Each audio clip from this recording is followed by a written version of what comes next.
song y'all can step with. Y'all appointed me to bring rap justice, but I ain't 5-0, y'all know it's not, yo. Hello, Internet. Gino, that Pinguino Griefo here again with another episode of Deep Listens. And this time, it is another special episode. We're not just talking about Mirror's Edge or some game or something. We have another interview. Hooray. I'm joined, as always, by Billy the Mixman Rothert. You know, I suppose I'm really good at mixing things in like Kool-Aid into my pictures. I'm good at mixing up my files at work so that I get really disorganized and lost. But I haven't tried music mixing. Maybe it's going to be next on my list. Well, we can only hope. And we are also joined by special guest Mello, or Too Mello, as you might know him from a variety of different things. He is a remix artist, popular for Chrono Jigga and Nastlevania. He is also a OST composer for games like Read Only Memories 2064 and Cerebral, which is coming out soonish. So thank you for joining us. Oh, thank you. Billy, I can help you with that mixing later on, maybe. Yeah, man. Hit me up.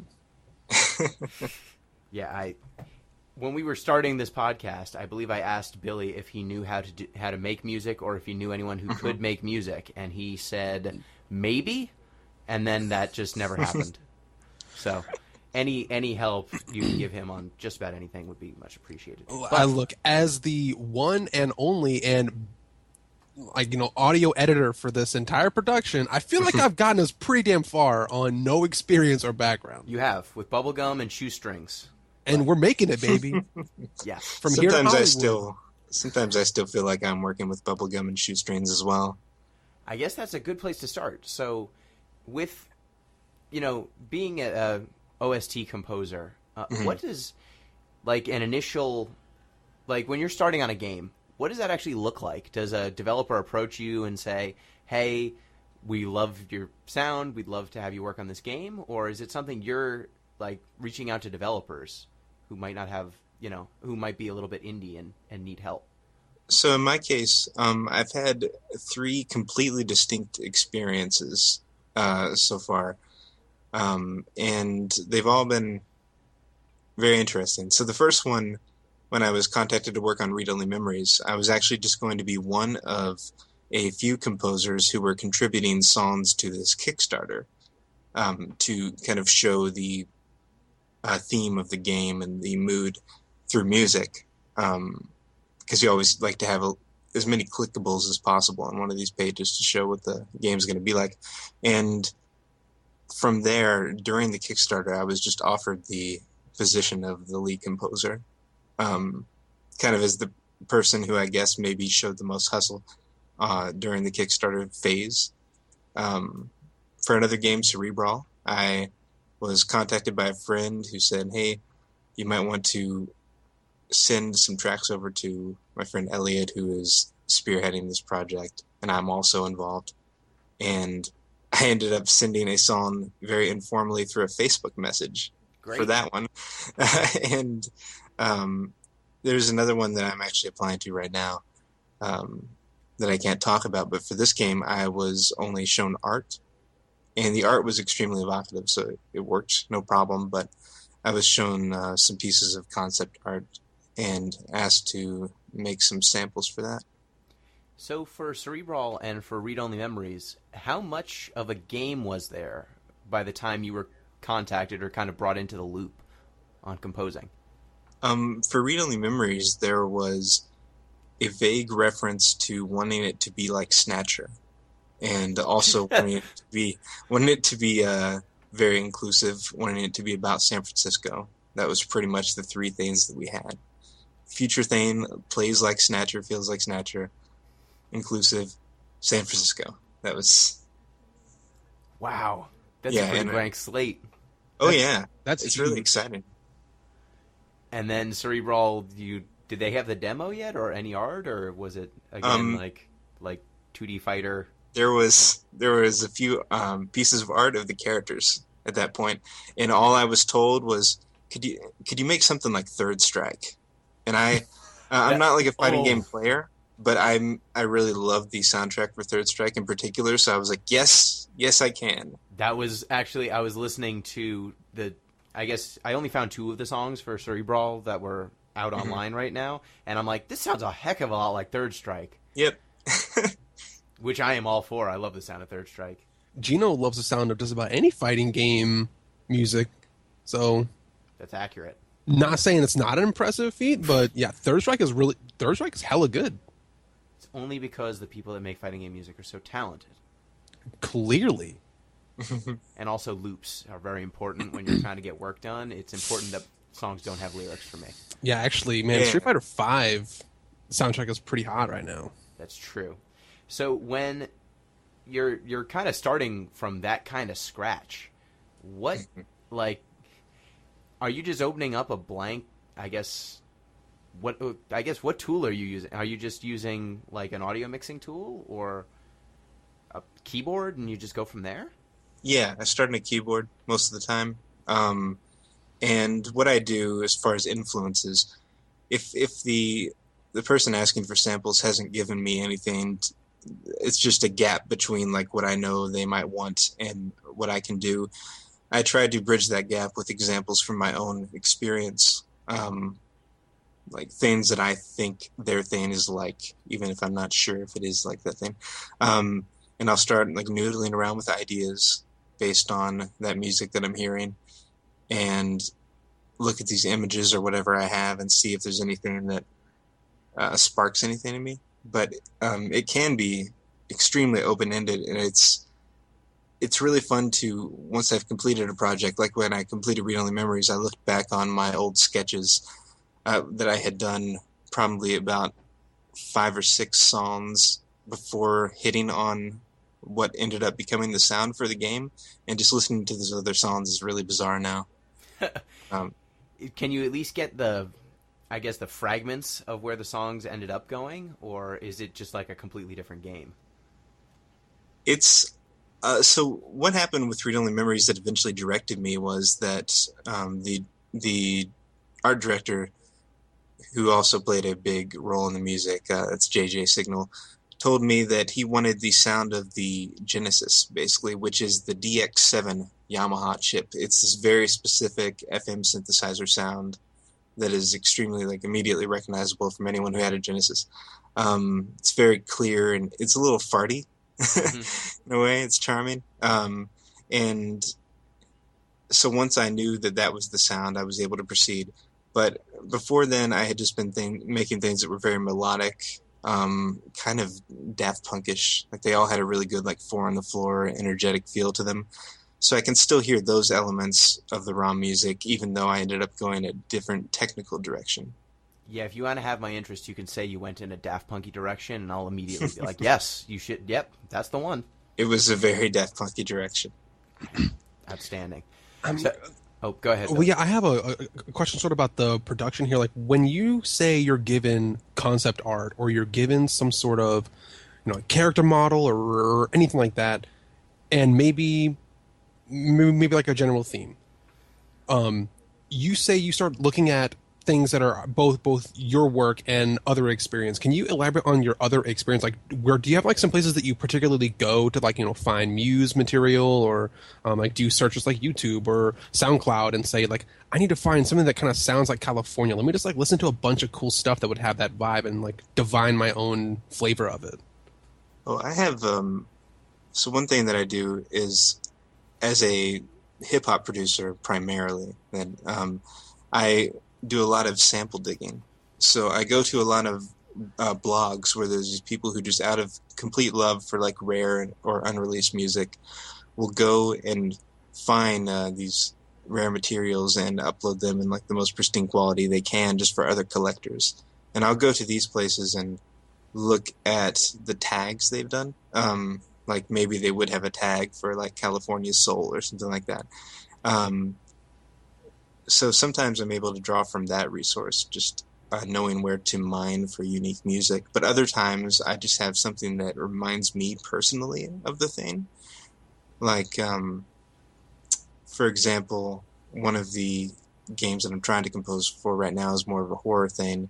And for that, though some people might go to cinematic horror, what I think of immediately is the Silent Hill soundtrack and how it's like sort of funky, it's got some soulful rock horror, in it. and it has some rock in it too. And that's kind of tying back. I believe that Yamaoka must have taken inspiration from like Goblin, who produced a lot of the soundtracks for Dario Argento's films, Italian horror from the 70s. So I can trace that back further. That's what they used to call Gino, the Italian whore from the 70s. I found it really interesting the way you describe it, where you say you're both mining content from these like various resources that I guess otherwise would be pretty musically inert by themselves, but only through someone like you or other composers say, oh, like this piece is going to be great. Let's like mash this together with something else, create something entirely new. And now you have an actual sound as opposed to just a sample. But the other part that you mentioned was you sort of like follow your gut about what like certain emotions are evoked from sounds. Like you said, well, you know what? Maybe there's no particular tag for this California theme or, you know, whatever theme that you're looking for, but I feel like this.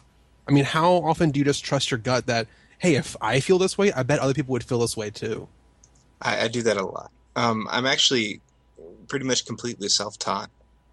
And there may be other ways that composers who have been more well-versed in music theory would pursue, music history, would pursue a certain sound, maybe more organized fashion, but I end up going by my gut quite a lot and just drawing on all the experiences I've had with similar music, similar feelings, using that to create something that's concrete and real.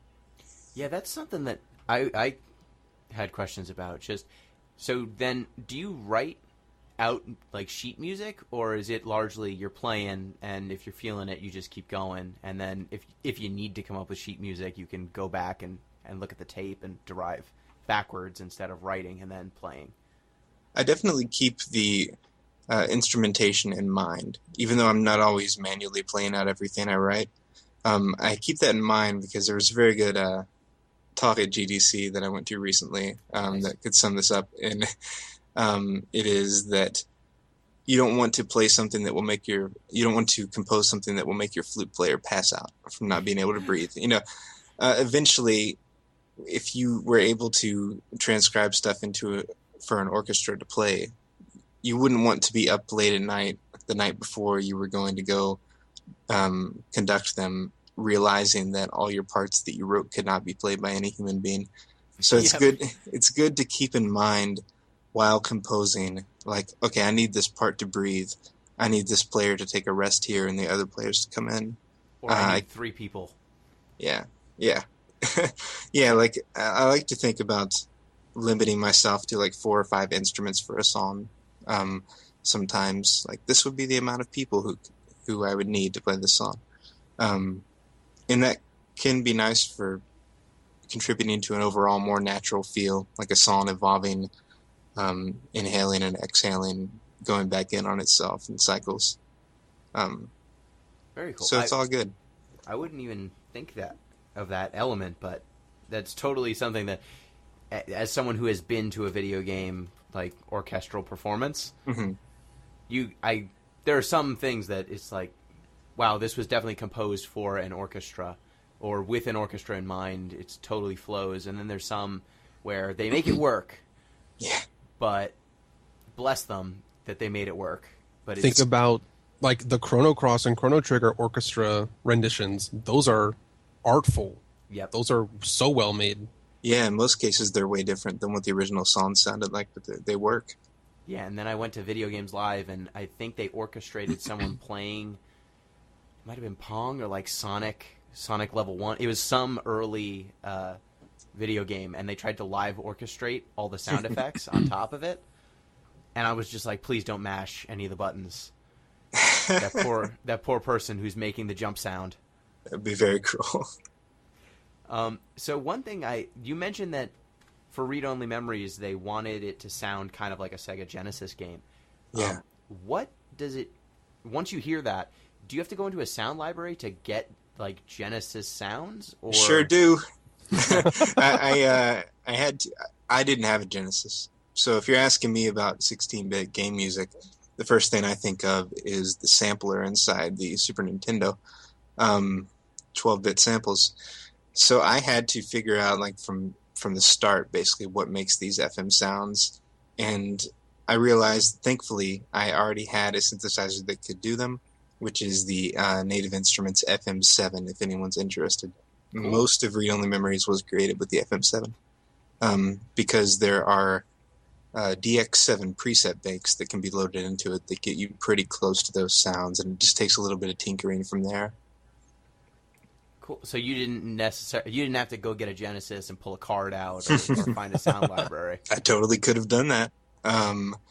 There are resources for doing that too, but in this case, I wanted to not limit myself completely to that hardware, but to approximate that sound while making it sound sparkly and new, and being able to add my effects to it and such.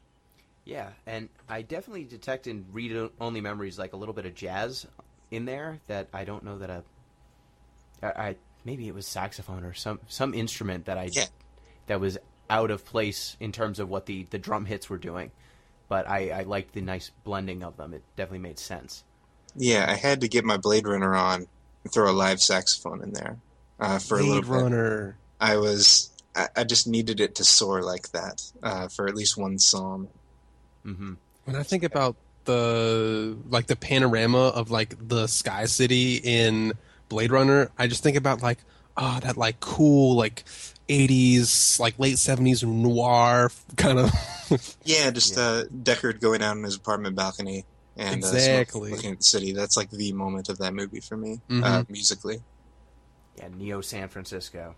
The sounds not quite as bad as cyberpocalyptic Neo New York, but we're getting there. So I have this fantasy now of Mello just walking into like a used game. So hey, like, do you have a Genesis? We have one that's kind of broken. I just need its heart. That's the only part that I need. I need the part that makes it sing. Yeah. Give me its throat, and I will make it sing. There's a really good plugin out there now, I think called FM Drive. I think it came out right after I did all the work, and it's like perfect Genesis sound right out of the box. It's pretty hilarious. So you're actually just tweaking hardware to make that work, or is it mostly settings like with feedback and reverb and stuff to approximate the sound? Just make it a little grittier. I'm adjusting the timbre of the sound a little bit. Messing with the harmonics a little bit to get it to sound, I don't know what the word would be, but it's like kind of crunchy. Yeah, that's crunchy. That Genesis bang of the drum, definitely. I would say crunchy is a pretty good one. So for the drums, I didn't go with what the Genesis drums sound like in that case. I took inspiration from my art director's other advice, which was to go for some hot 80s drums like Bubblegum Crisis, which was the other side of his artistic inspiration as well. So I basically took the melodic sounds of the Genesis and mixed them with the hard-hitting, like full quality drums from 80s drum machines rather than the super compressed and crunchy Genesis drums. Okay, that makes sense. I was actually playing a little bit of Firewatch before listening to the soundtrack, and that has some sick 80s drums as well.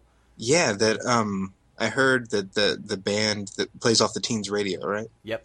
They are like very retro aesthetic to the point where they record all their stuff on tapes and really try to go back technically. Like they're all into that. That's their whole vibe. It made total sense. Yeah. And so hearing those back to back, I'm like, I'm getting some 80s drums. I'm getting this saxophone is pretty good. And then there's a rap at the end, and I'm into that.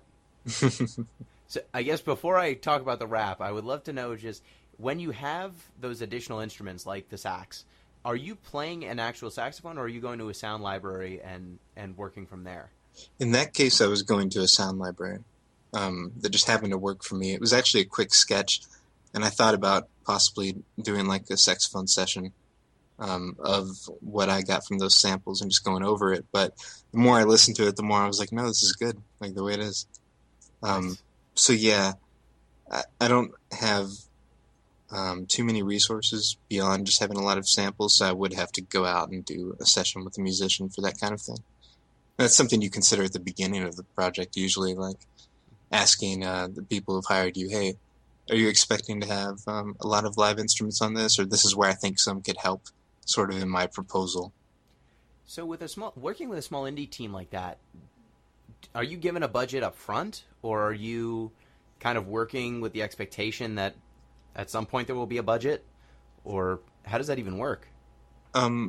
Sometimes, like with Cerebral, we're actually currently working towards getting a vertical slice made for a publisher to look at, and hopefully money will come from there. And I have, signed for a certain amount in that case. But with a game that's going directly into Kickstarter, it actually makes it a lot easier because funding is already being figured out because of the goal of that Kickstarter. Amounts are already getting drawn.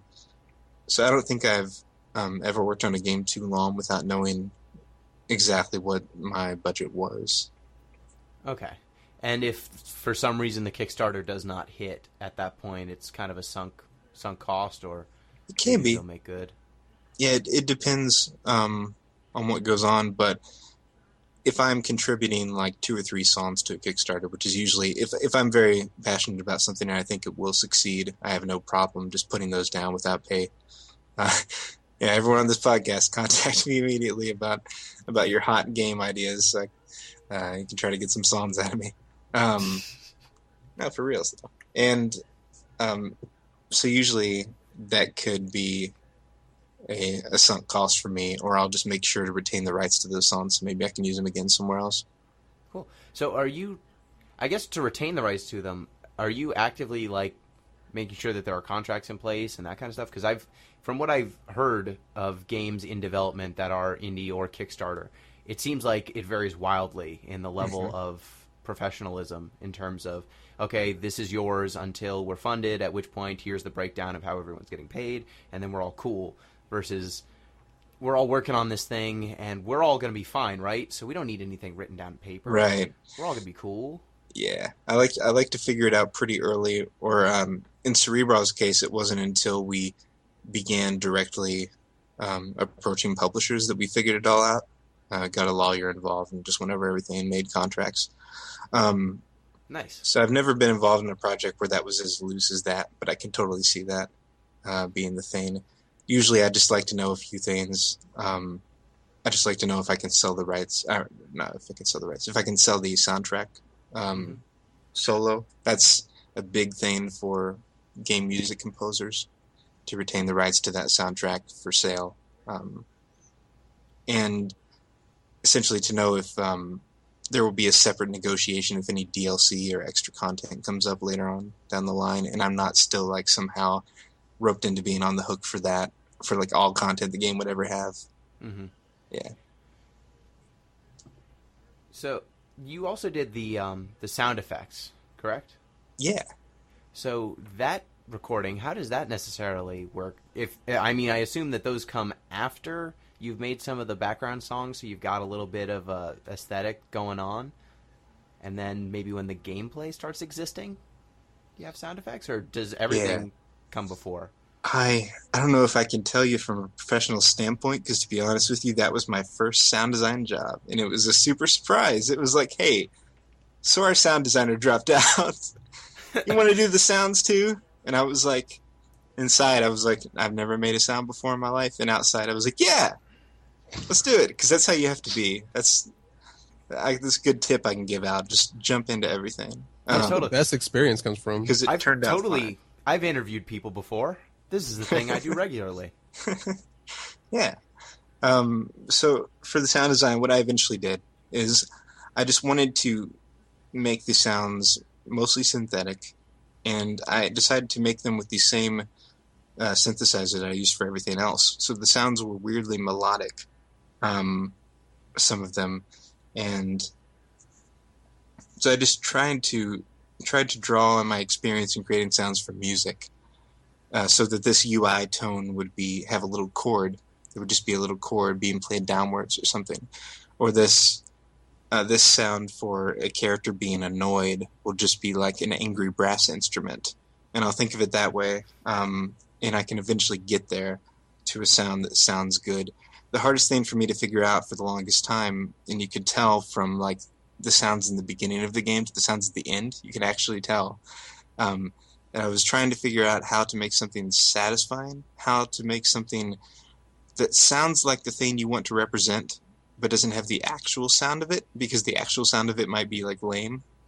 Mm-hmm. So you have to kind of make an exaggerated version of what people are going to expect that to sound like. And I think that might be the hardest thing about sound design. So you kind of have to make it resonant without the reality of it being just so lackluster that it somehow makes it less than what it should be. That's crazy. Yeah. So are you doing Foley work, or is it all just... Did you do any Foley work? I guess that's a better question. Were you making sounds into a microphone? Not for read-only memories, but for Cerebral. I actually am very much so. Just going out to my garage with... I have a great picture that I took of like some big piece of ham and like some celery and a belt and a towel and like some other stuff that I was using to create like impacts and heavy whooshes and different things like that to eventually put them together into the punch sounds for Cerebral.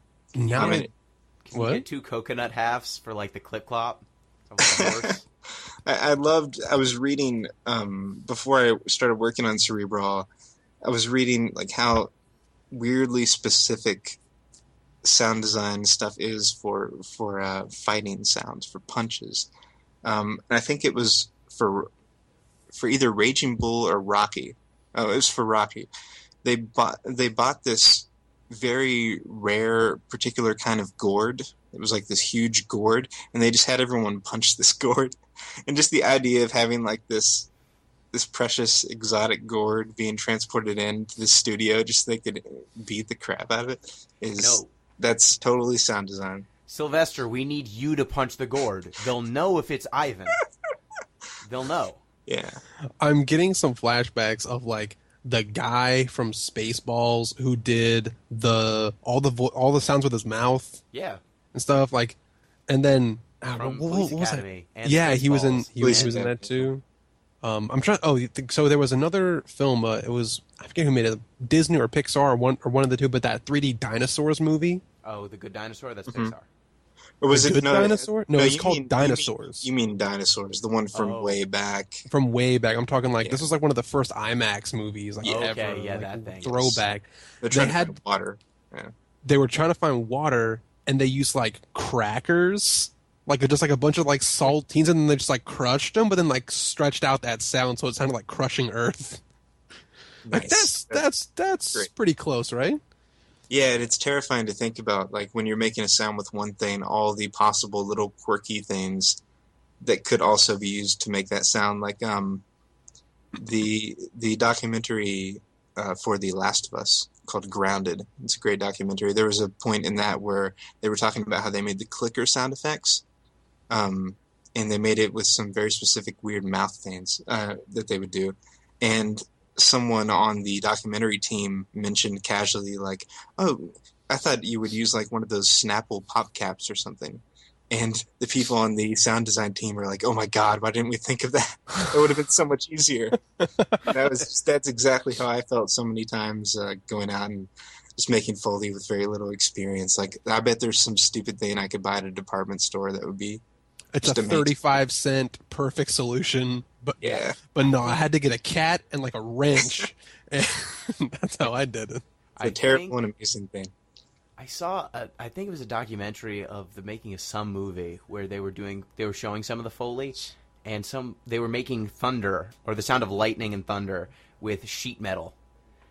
Yeah, I saw the same thing as you. That's Castle Thunder. It's a famous sound effect. Yes, yeah, those. If you've ever been around the like sheet metal or sheet glass, you'll know that horrible sound that happens when people are just moving it at all. Mm-hmm. Yeah. It's sort of when it's being like not properly supported and it's kind of like jiggling among itself. That's a great.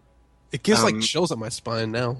it's really worth watching. I believe there's a documentary feature on the Wall-E DVD that shows Ben Burt, who's famous for a lot of Pixar stuff, for like Star Wars, making some sound effects there, and I think the thunder sound is mentioned as an example of like weird objects used for very recognizable sounds. Yeah, and our other co-host, who is not on right now, actually mentioned that the lightsaber sound from Star Wars is the kind of weird crunchy sound because of a bad audio cable. I didn't know that. That's great. That led to it being slightly distorted, and now that is the iconic sound. So, when you're recording your Foley work, you said you were doing it like in your garage. Do you have to worry about soundproofing? Like, are you putting egg crates on the walls to make sure that this is the perfect golf ball I'm throwing against the wall for a punch sound?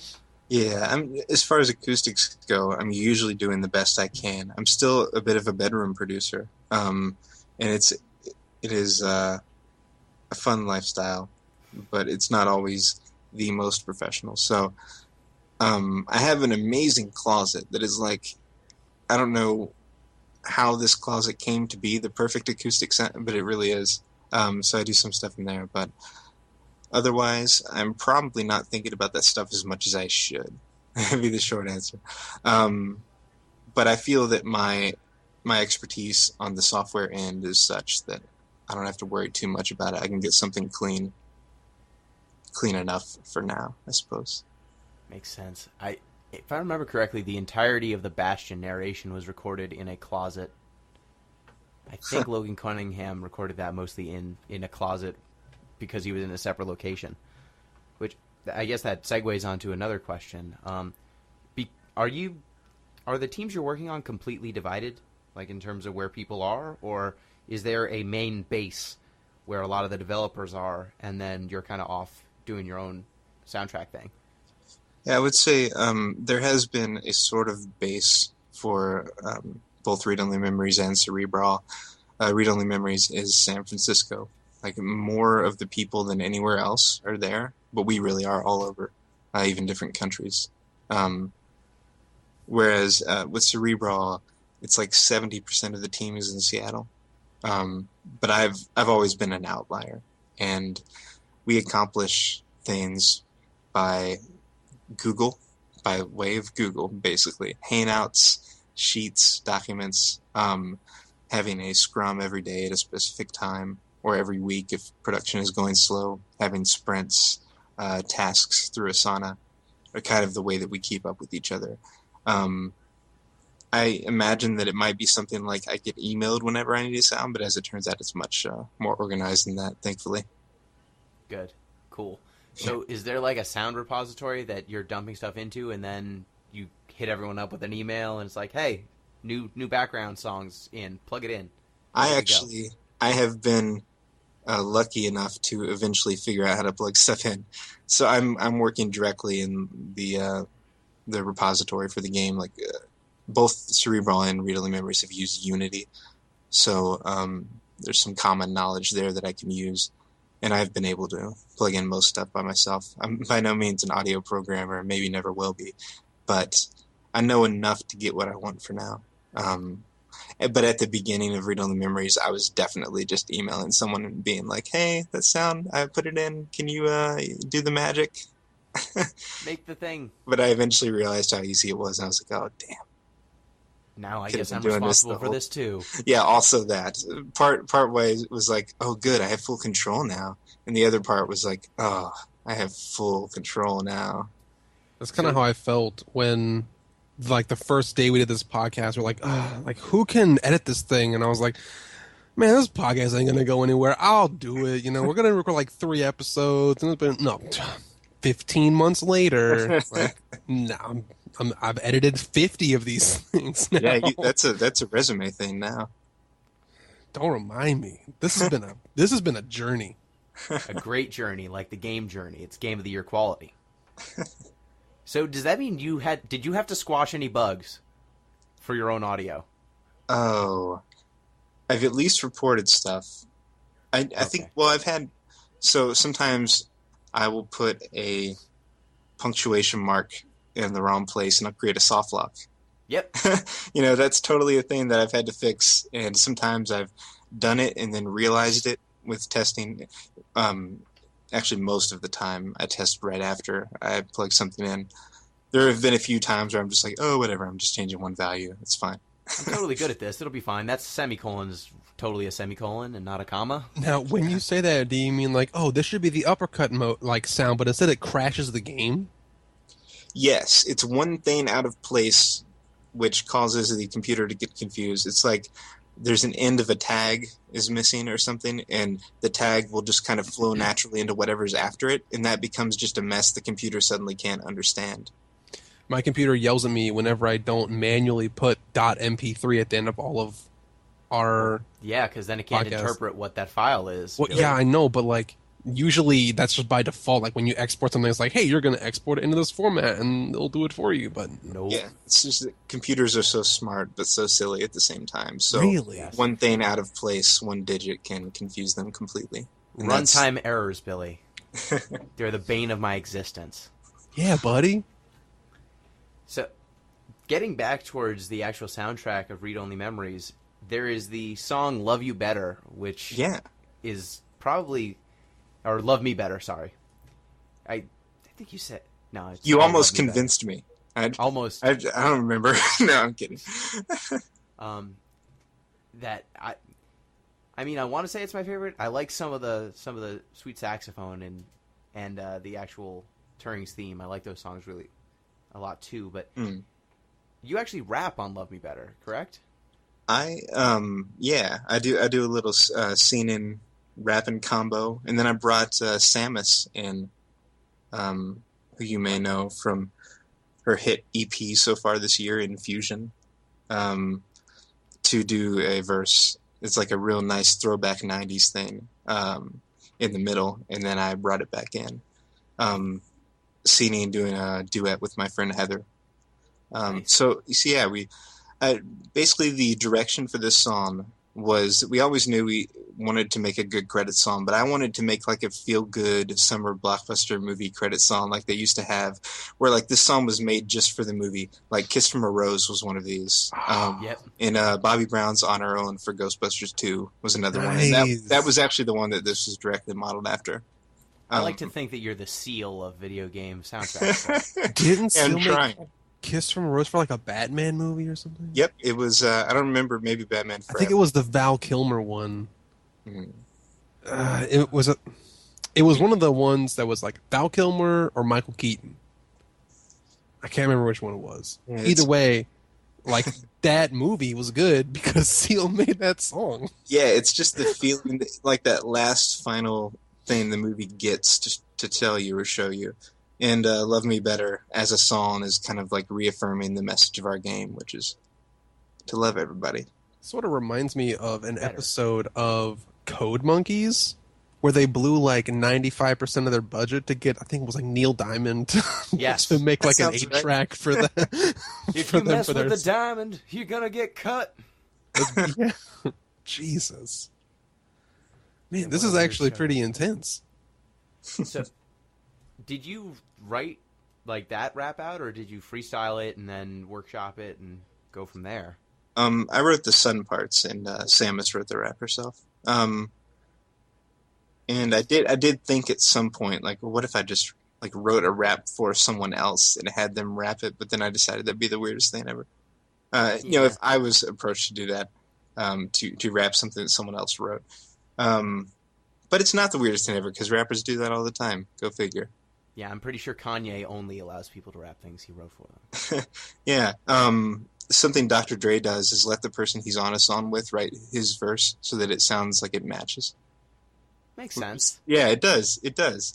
Dr. Dre, a producer to the end. Yeah, that's that production magic. Yeah. Nice. Cohesiveness is more important than my own unique It's voice. it's a really smart thing to do and a little self-sacrificing. Until you Yeah. add Kendrick Lamar on the track, and then it's just his track now. Yeah. That is what, not Compton, what's it? The Recipe. That's what that song became. That is Dr. Dre rapping as Kendrick Lamar, basically. But yeah, so I wrote the sun parts, and I wanted to write something that I thought would sum up the theme of the game, like I said. And also something really unique I did for that song is you'll notice that a lot of weird-sounding microphone voices come in around the 4-minute mark for like the breakdown, and they're singing they're like humming or vocalizing our theme, and that is our Kickstarter backers. That's really cool. I decided that something really cool to do, like what if these people didn't just help fund our game? What if I could have them help create it in some way? So I decided to send out a Kickstarter update saying like, hey, if you have any kind of microphone, I don't care what the microphone quality is, just send me you singing this, and then I had a sample of myself singing the theme to like a metronome, and I was like, hey, record something up to this and send it to me, and I'll make you into the Neo SF choir. So I ended up crediting the Nice. Okay, so that's what that credit was, because I was like, so you worked with the San Francisco choir. Yeah. What was that all about? Oh, actually, it was a bunch of guys in their basement. It's the Neo San Francisco choir. Very different. Right. Pulled them from the future to come work on the song. All robot voices, all of them. It was really, really fun, and also really fun to get all these like shy responses from people. Like, I don't know if my voice is any good, and their voice is like amazing. What? Got stuff from all over the world. It was great. Cool. Did you have any? Was everyone singing in basically English? So it was pretty. Did you have any samples you couldn't use? Did I? No, I used every single one, but there was the ones that I soloed out were the ones that were better standing on their own in particular. So I did do a little bit of playing favorites there, but it was all la's. It was la la la la la la. So Universal. Yeah, universal. Nice. So I guess we're coming on to 40 minutes. We should probably ask about Chrono Jigga and Nastlevania. Yeah. I've been waiting all this time. Like, so. Go ahead. Those albums were sort of my launch pad into all of this, so they are important to the rest of the conversation. Chrono Jigga and Nastlevania were actually how I got offered my first game composition job. Yeah. Hustling. Hustling is important, especially when it's quality hustling. So a lot of people do interesting projects on the internet. As you may know, every day there's something new that gets to the top of Reddit or something like that. As a superb creation, but I was very like business minded about mine. I was thinking from the beginning, okay, this is a good idea. And after making the first one that I did was Ignorant Shit with Jay-Z and 700 AD or When Scene. Ignorant Scene. Yeah, Ignorant Scene. I mixed that up and I was like, oh my gosh, this is actually good. Why is this actually good? This shouldn't be working, but it's working. Yeah, and now I have to make the rest of it, and I have to make it this whole project that's about me wanting rappers to be more nerdy and all this stuff. But beyond all that, I also wanted it to lead me to success somehow. I wanted to make sure that I had a plan after. And, of course, not knowing that it would blow up like it did at all. That surprised the heck out of me, actually. And while I was at work that day, the internet found out about it before I wanted them to. And what ended up happening was that it was on Bandcamp for free download at the time, and the amount of times people downloaded it from Bandcamp exceeded my download credits. Great. So people started paying for it, which, as you can imagine, is extremely illegal. And then there were big sites like The Verge saying, here's how much it costs. Oh, no. And I was like, and when I got home, it was like joy realizing that this thing had gone viral, and then looking at my Bandcamp and seeing that people were paying like $5-6 for this album. I was like, oh my God, I'm done. I've both begun and ended my career today because Jay-Z gets his. Yeah, Jay-Z's going to come down on me. But I quickly was able to resolve everything and contact like the publications and say, hey, this accidentally became sold for money. It's not the price. It's supposed to be free. Because there were even people on those sites in the comments saying like, hey, our Mashup's supposed to be free? This is kind of weird, but I guess I'll pay for it. It's really good. Sure, take my money. So yeah, and I always had the plan to sort of have that jumpstart something else, and be like a expression of my skill that was also very accessible because it's made out of things that people have already heard and may already love. Yeah. So did you start that as a passion project just on the side, or did you you got into the lab and you listened to Win Scene and like, this is perfect. You know what would go well with this? Jay-Z. So I heard there's this rapper XV who has a song called Be There, Be Squared. And on that song, he says the line which I ended up sampling, which is, I bet Jigga never played Chrono Jigga or something like that. I actually don't remember the exact line. Something like that. And I heard that, and I was like, that's funny. Chrono Trigger totally rhymes with Jigga. That's weird. And then I started thinking about, well, what if there was this alternate universe where Jay-Z actually was really into JRPGs? And I started thinking more and more, like, well, I've heard these mashup things out here, and I had even done one for fun at that point.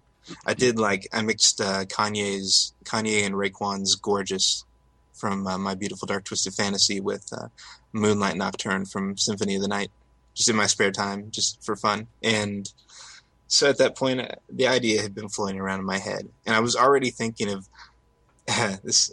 People might not like to hear this, but I was thinking of how I could cash in on something popular. Yeah. I was thinking about how I could use a existing like property or something to catapult myself a little bit. If you don't think about things in that way, or sorry, let me rephrase. Like, think about how many really, really good ideas happened, and I mean, of course, people capitalize from them. Mm-hmm. There's reasonable ways to expect motivation for projects. You know, like it can be a passion project and say, "Wow, I have a really good idea. Let me capitalize on this." We would never demonize somebody for saying, "I have a really cool idea. I'm going to patent it and make it successful." Yeah, I mean, we wouldn't have My Immortal, the Harry Potter fanfiction, if not for Harry Potter. You're right. We wouldn't have 50 Shades of Grey, if not for Twilight. Think of all those. But also, we wouldn't have Chrono Jigga if not for Chrono Trigger and Jay-Z. Also, just to clarify, the line is, "I never seen Jigga play Chrono Trigger." That's, yeah. I have memorized that song. Nice. It's funny how things like that slip away.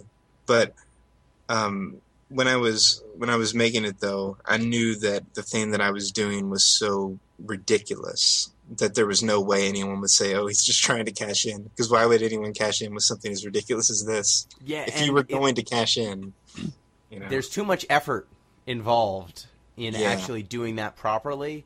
Like, I've heard some bad mashups where it's, you totally played two songs that are in kind of the same tempo at the same time.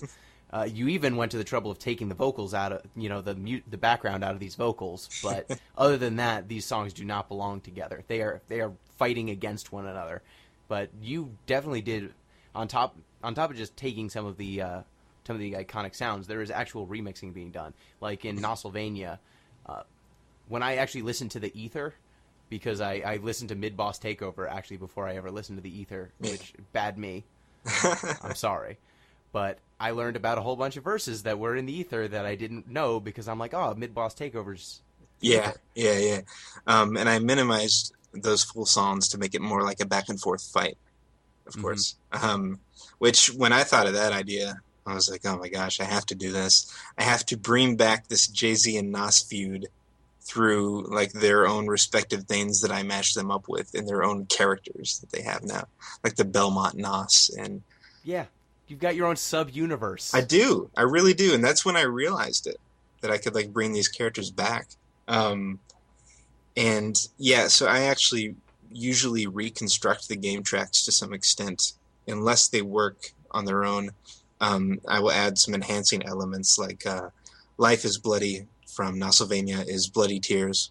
And the version of Bloody Tears, the versions I could find sounded kind of muddy, and they were too fast, and when I slowed them down, it sounded stretched. So I realized I'm just going to have to remake Bloody Tears.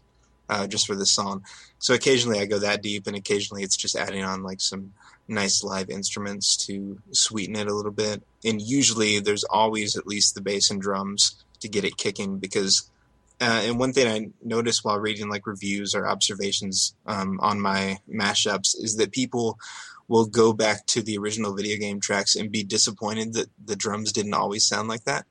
Like, oh man, I thought the drums sounded like that when I played it when I was a kid, but like going back to Frog's theme, it doesn't have those huge snares, actually. It just has these little Super Nintendo snares. Like was Masamune problems? Yeah. Yeah. So, have you heard the Wiz Khalifa song "Never Been" Part 2? Oh, you've probably been waiting to ask me that. Yeah.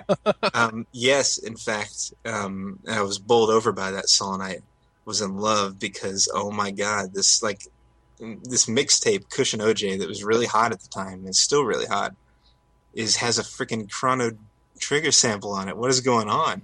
They do. He's coming for your loot. Yeah, it's the producer Sledgren does a lot of video game stuff. Okay. And yeah, so unfortunately it wasn't Wiz himself who summoned that sample, but it was his, I guess his constant video game playing producer. I just wish Mr. Khalifa I know. walked in and said, no, it must be a Chrono Trigger. I had a vision. I saw it in my SpaghettiOs, and it said Chrono Trigger. I saw it in the I saw it in the cheese eggs that your girlfriend was cooking for me, because that's all that Wiz Khalifa raps about. Man. And the Pittsburgh Steelers. Yes, and leaving towels under doors in hotels to hotbox the room. Okay, so you did not have anything to do with that, correct? No. Well, that would be interesting. We can only hope that one day. Yeah. But I knew I had to beat that, you know. I knew that when I was doing a Scala's theme, that I had to one up that song somehow, because someone had already totally done the rap thing and it was perfect. That song's been made for it since it was made. You can hear it in the song. Like, oh yeah, just put a rap beat over this.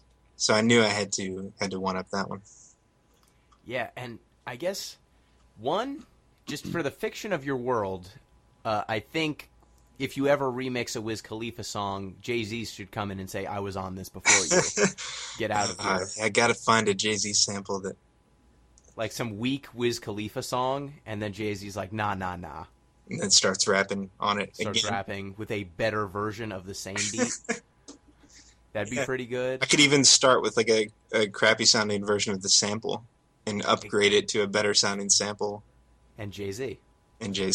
Wow, how rude would that be? Can just use anything from Wiz Khalifa after Cushion Orange Juice. Yep. Perfect. His modern work, his contemporary work. Yep. And another thing that I've definitely been noticing more as I listen to... Well, I've listened to rap for a while, but there's a lot of times where I listen to rap and I'm like, this beat, if we just took the lyrics away, could totally work as the background sound for just a level of some kind of game. Yeah. I'm wondering, so do you think that that's coming from just rap having because it's largely loops, that it just works very nicely? Or do you think that's more producers who have come up with games as being one of their foundational experiences, different video games, and so that sound is just kind of baked into their ear at this point? I think hip-hop and games have been very symbiotic to each other, coming up around the same time in the 80s. Until now, with old arcade games being sampled by early hip hop producers. It's definitely happened before directly, and I think that there is something to be said for younger people who grew up with video games hearing the repetitiveness of the video game music, but knowing that it kind of all came back around, and somehow those loops were created in a way that makes them eternal. Like, this could keep looping and I wouldn't mind. It has a hook to it, and every time it hits that hook, it's going to feel good for me. And no matter how much trouble I'm having with this game or whatever, which is, of course, the point. So I think it kind of has to do with both. Like, these producers who came up in the time of loops being in these very popular video games and realizing, oh, okay, loops this is a way to make music. I think that must be it. There must be something there, especially with the Neptunes, Pharrell and Chad Hugo, and I think there's this other guy that never does anything. Sorry, other guy. And with the way that they produce their stuff, it sounds very, very, very video gamey. Yeah, I was listening to it's a new Jeremiah song called "We," Mm-hmm. and as soon as it starts, it actually starts. He's singing a little bit, but as soon as the beat comes in, I'm like, if I took this, if there weren't so many vocals, I could totally be running around some sort of magical forest fighting monsters. Perhaps I could see it. Yeah, and another thing is the synthetic instruments that are often used in R&B and rap music that are usually probably the same things that game composers are using most of the time. Yeah, and I guess it's just kind of an upgraded setup from what some of the game composers of the 90s and 80s were using. Yeah. I guess programming for MIDI versus actually orchestrating stuff, it's probably a little bit closer to producing than it is to doing traditional composing. Yeah, I have to say that I've felt that it's been a pretty natural switch over from making hip-hop and making loops sound really good to working in game music, and having to get a full song that people can listen to forever and say it is like a favorite song, but having to get to that within a minute. Mm-hmm. Mm-hmm. So right now, most people are pitching, like, they kind of understand that your sound is a lot of hip-hop inspiration. Yeah. What songs do you think have really stretched you in terms of, well, this song really calls for, it can't be R&B, maybe it calls for jazz. Have you found yourself having to learn a little bit different style, like maybe this song could be salsa or something like that? Thankfully, I haven't been stretched too far. I know it's only a matter of time until I have to produce something in a genre that I'm not familiar with at all. Like, I need some ragtime piano for this bar area in the game or whatever. I'm like, every bar screwed. must have ragtime piano. Yep. Now it's time for a bluegrass metal crossover, and we had to just throw that together. No. I actually live in the bluegrass, so I could go source some material. But, so instead of mining it from like a forum, you actually go mine it from like a mine. I go out on the street and find someone playing bluegrass. I'm like, can I record this song? Don't worry about it. Don't worry about it. And yeah, I'd never do that. It's awful. And let's see. I think actually mood stretched me more than anything else. I like making things that range from like somber to emotional, and I often don't do like just pure like cheery happy things. So when I was making the song for the Hassie Bar inside Real and Memories, is a very like happy chill song. I listened to a lot of Nintendo stuff. I just went through my 3DS and listened to like the first songs I could find of every game in there, like Pushmo and the eShop music. Yeah, the eShop music itself. And just because Nintendo, I think, nails that pleasant, sort of benign, pleasant background music more than anyone else. And you don't realize how much you love it until it's switched to something else.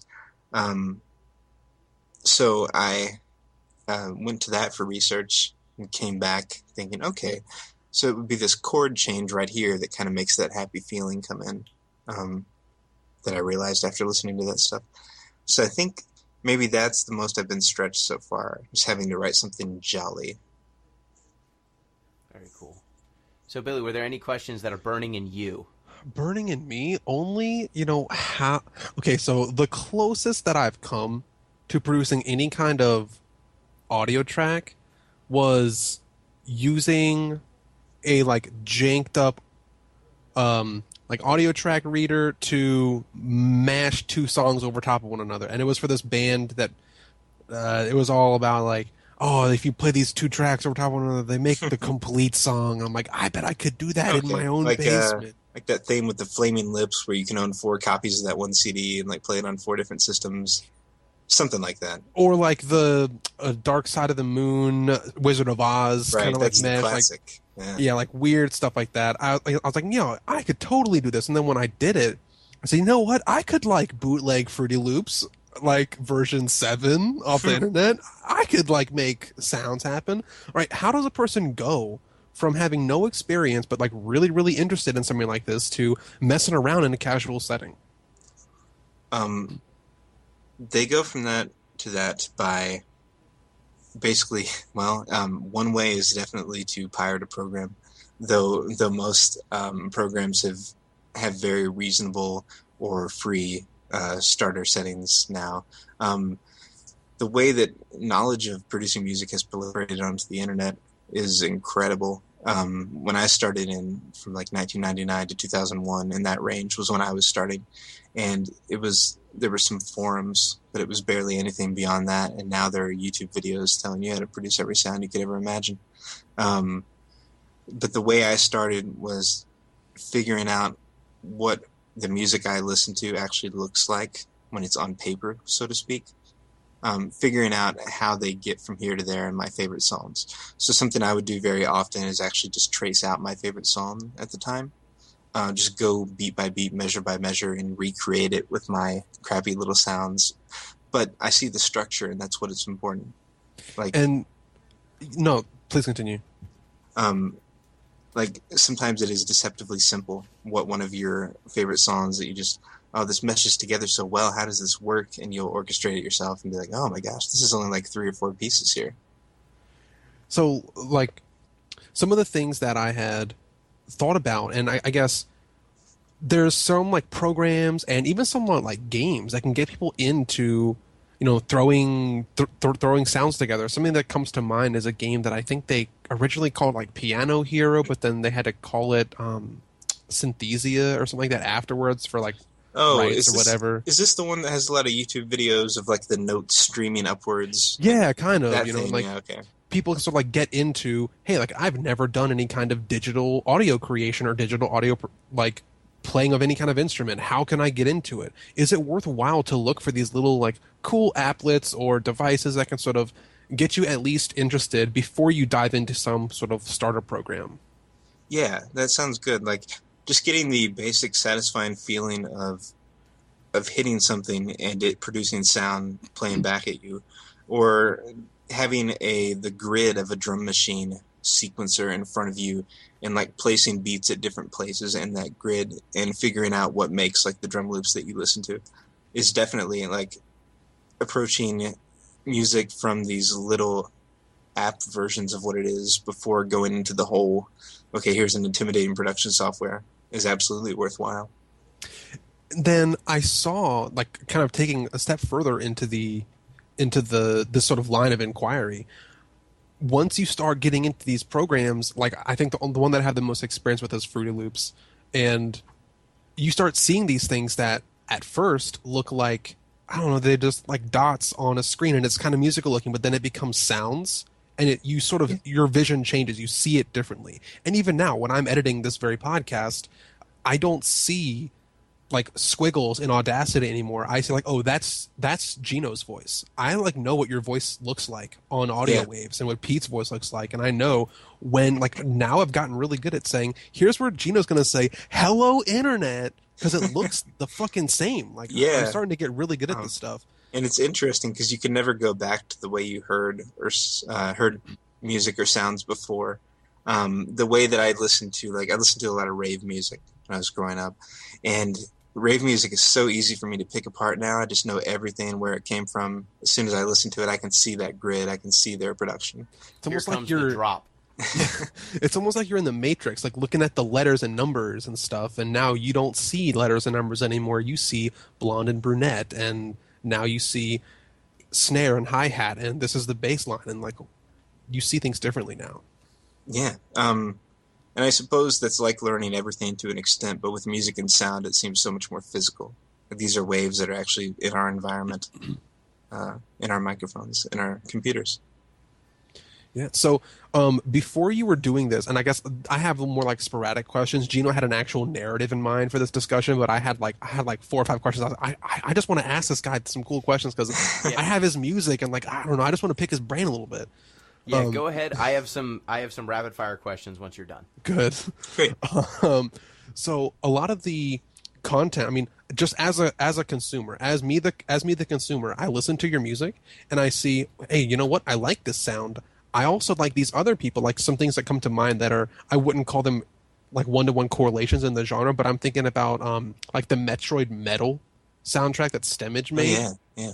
That shit's hot. And then I think about stuff that like DJ Affixa did for the Zelda step, like the Zelda dubstep songs that ended up like, and then some other guy, like a rapper named None Like Joshua, started putting vocals over it, and then it became like a huge collab. And they have like a 7-track EP that you can buy that just has all these remixes that are both instrumental and with vocals. And I think, wow, like this kind of stuff is actually becoming a subgenre. Like, do you think there's actually a real subgenre to be had here if it doesn't already exist? I think it does exist, and the primary example that I would cite right now is the Gilva Sunner or Silva Gunner high quality video game rips YouTube. I don't know if you all have seen this, but it's essentially it is a YouTube channel that masquerades as a collection of video game music, and it has all the songs very appropriately titled and just looking very neat. But when you actually play the songs, it turns out that it's a mashup of it or some weird remix of it that does something silly with the song halfway through. So it's like, surprise. And I think that it already is a subgenre of like mashups. Definitely. There's an entire label called, I think, Game Chops. Yeah, it's DJ Cutman. DJ Cutman. DJ Cutman. My boy DJ Cutman put that together. Yeah, and that is nothing but video game mashups and remasters and reimaginings, and I recommend their stuff wholeheartedly. That got me through an entire summer, just different Game Chops remix albums. Yeah, so it's outfits like Game Shops who work with the distribution system Louder to kind of get that stuff legalized. It's outfits like that are going to push it to become a real thing, because otherwise it is kind of people doing stuff on SoundCloud. Every once in a while, someone will have something up on Bandcamp, but the problem with this, I think they may even be calling us like the remix generation now. But Generation Remix. But the problem with it is that the copyright laws are stopping us from actually profiting or being able to support ourselves on these things. So they all kind of have to be done undercover in shady ways or completely for free. So I think that if the laws are loosened up a little bit, or at least made to include this stuff in some way, or if someone comes along with this brilliant platform that gets everyone paid and keeps everyone happy, if that happens, then I think the genre will explode and become even more universal. Very cool. Yeah, we actually talked about Charles Barkley's Shut Up and Jam Guy Den not too recently, and that was another one where it's an entire game that is an homage and a love letter, but also you could never get paid for in any way, shape, or form. Yeah, it's difficult because sometimes I'm the most passionate about that stuff, but I know that I can't make it my main sales push. I have to do excuse me, I have to do these mashup albums when I have the time, when I can figure out how to do them. So rapid fire question time? Sure. So I've got some rapid fire questions. I'm going to be trying to do this more often with guests, but I thought it came to mind that this was a cool thing to do. So here's some rapid fire questions. They should all take like a minute or less each. Go for as long or as short as you'd like. Okay. What is your favorite rapper, or who is? What is your favorite? Gosh. Who is your favorite rapper? My favorite rapper? Gosh, that's actually a little harder for me than I would think, now that you say it. Oh. You know what? I think Snoop. All right. Fair enough. I mean, since he's in like Salty's Dreamcast Casino every night, he's looking out for me. He is. He's got a voice that no one else will ever have. He's got an attitude and smoothness. Like, the man commands a room. And beyond that, he has very artful lyrics that are always fun. And old school influences, which is also nice for me. That's He's so very well willing- justified. Damn. He's very willing to involve himself in video games, which is also cool. It's like an actual Yeah. argument. That's Jesus, also cool. I'm convinced. And even though I just argued so strongly for Snoop Dogg, I bet different days of the week I would have different answers. Yeah. I mean, I Mhm. think everyone vacillates here and there. Yeah, the problem is picking one, because if you say what's favorite rap group, I would have to say Wu-Tang. That would be really easy. Well, yeah, there's like, I want them all. Yeah, that's so many different flavors. It's like the Neapolitan ice cream of... Well, maybe that's not good, because not everyone likes Neapolitan ice cream, but everyone should like the Wu-Tang Clan. Okay, now I've got another question. If the Wu-Tang Clan was a new Neapolitan ice cream, which flavor is Old Dirty Bastard? Old Dirty Bastard is like what secretes in the corners. Accumulates in the bottom. Yeah. Old Dirty Bastard is like when you scoop across the top like a caveman and get all three flavors and just It's all three. Yeah, It's really actually great. what happens after you scoop across the top, and there's like this mush between all of them, and now you can never undo what you did. But it's like really good mush as well. Yes. Okay, so what is your favorite song that you have not composed? My favorite song that I have not composed is like a hot funk jam, like a summer jam. Does it have a wait. name? Oh wait, you're talking about. I thought you were talking about like a conceptual song that I haven't created. Well, that is. I'll take that. I'll accept that as an answer. Follow-up question: what is the favorite song that actually exists? Okay, my favorite song that actually exists is "Suguri no Mai" by Nujabes, and it was created for the Samurai Champloo soundtrack. It is a deceptively simple That is sample. such a good song. It is a deceptively simple song with many layers that only come apparent after listening to it for years and years. Is that the title track? No, that is. It's just a song Oh. from within one of the soundtracks. Very cool. What is your favorite game that you did not work on? Favorite game that I don't want to make you choose a baby. is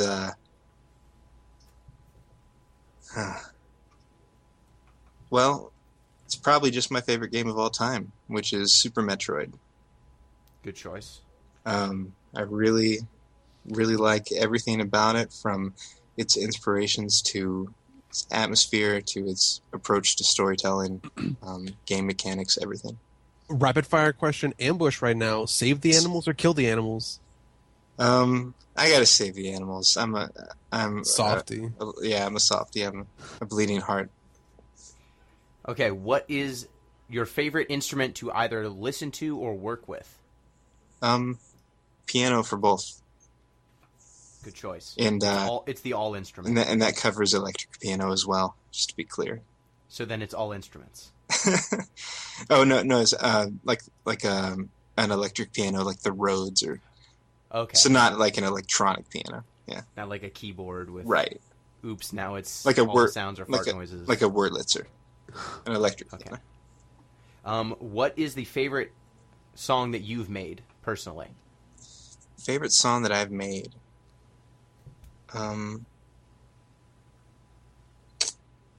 You are making me pick my babies now. Now I am.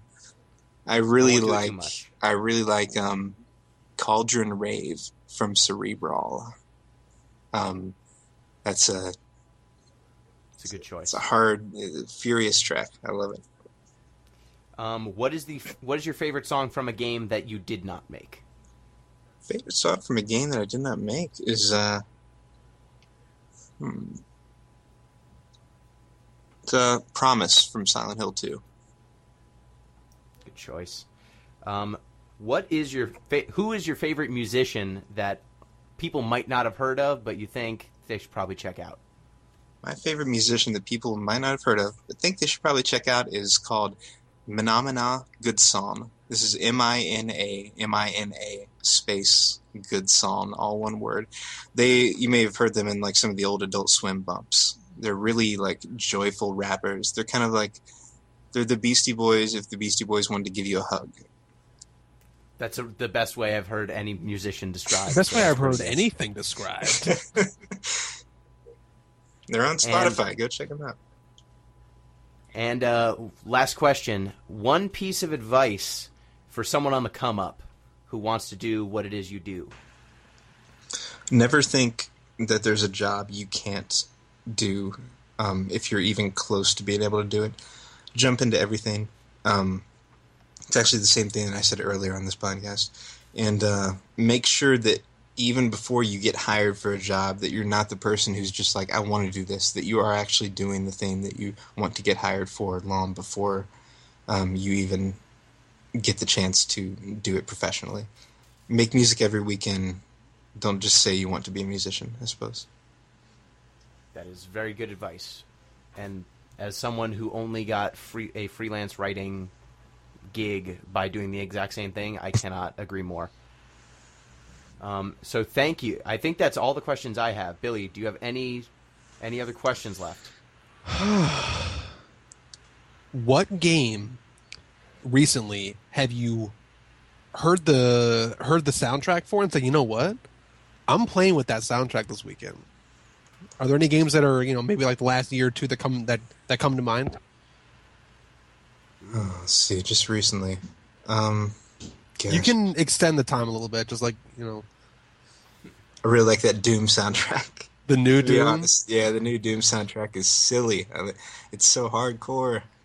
I could totally see myself putting some like cute J-pop vocals on that Doom soundtrack. Nice. Yes.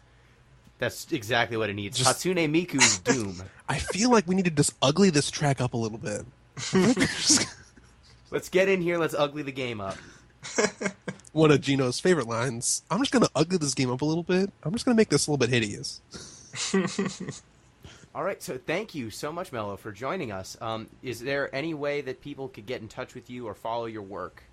Yeah. 2mello.net is the center for everything that gets you to my music. It gets you to a place where you can contact me. My latest stuff is on there, Midnight Broadcasts. It is a album dedicated to the Adult Swim bumps of old, like chill music that you heard when you were up too late, when you weren't supposed to be up. And Mello Makes on Twitter. You can follow me for all my random musings and occasionally insightful things. Very cool. And everyone should check out Cerebral. Yeah, soon. Cerebral is a 2-on-2 tag team fighting game that you can find at Cerebral, CEREBRAWL. Now you get the joke. .in. It's a cool URL. And read-only memories. Yeah, and read-only memories. 2064 coming to PS4 and PS Vita on August 16th. It's my first PlayStation published game. Something I think about often is how. Like 15 years ago, I was in a Burger King with the money ready to buy my PlayStation, and now I got a game on PlayStation. Pretty neat. Started from the bottom. Now we're here. And if you want to, listeners, if you didn't turn off after I said that, you can get in touch with the show at deeplistenspod, deeplistenspodcast@gmail.com, or deeplistens.libsyn.com. We have a whole lot of comment sections. Feel free to write in there. So thank you so much, Mello, for joining us. Thank you. I need to listen to Chrono Jigga again. You gotta get that I know what fix. I'm listening to. Yeah. Yes. And thank you, Billy. Thanks so much. I'm surprised that I was able to contain myself, because anytime I can speak to a person that is like on my iPod or like I played their game, I try so hard not to be just an obvious fangirl. I feel like I was able to keep my shit together. I feel like you did. too. You did a lot better than at PAX East. Yeah. I was fangirling hard at PAX. I would be too. It's fair enough. And that was one thing I wanted to tell you. If you do make it out to PAX East and you are a fan of Super Metroid, there's a panel you should definitely see called Life, Philosophy, Romance, and a Super Metroid speedrun. Sounds like it was made for me. These two guys do a tag team speedrun, and they just say, hey, look, we're going to start the speedrun. It's going to take about an hour. There's a mic. We'll answer any question. There's anything, as long as it's PG-13. Sounds beautiful. Where is the bathroom? Down the hall to the left. And does anyone have an Android charger? You can borrow mine. Should I divorce my wife? This is a tough one. It's a tough question to answer while playing Super Metroid. I feel like if you're asking it here, then yes. If you felt like our input was worthwhile, then probably. They need What to ask. question- They need to ask the hard questions in Meridia, so you can get that cheery, that super cheery Meridia music, the terrifying organs. One question that has been asked both. Gino and I went to this panel twice. Someone that asked that question both years was, "Should I get a master's?" Or like, "Should I get my PhD?" Gosh, And they're you're like, asking two people playing Super Metroid. And that was their answer. They're like, well, if you're asking two people playing Super Metroid, you shouldn't, because that's something you dedicate your life to. Not frivolous. Next question. Yes. All right. So thank you, everyone, for listening. Till next time. Peace.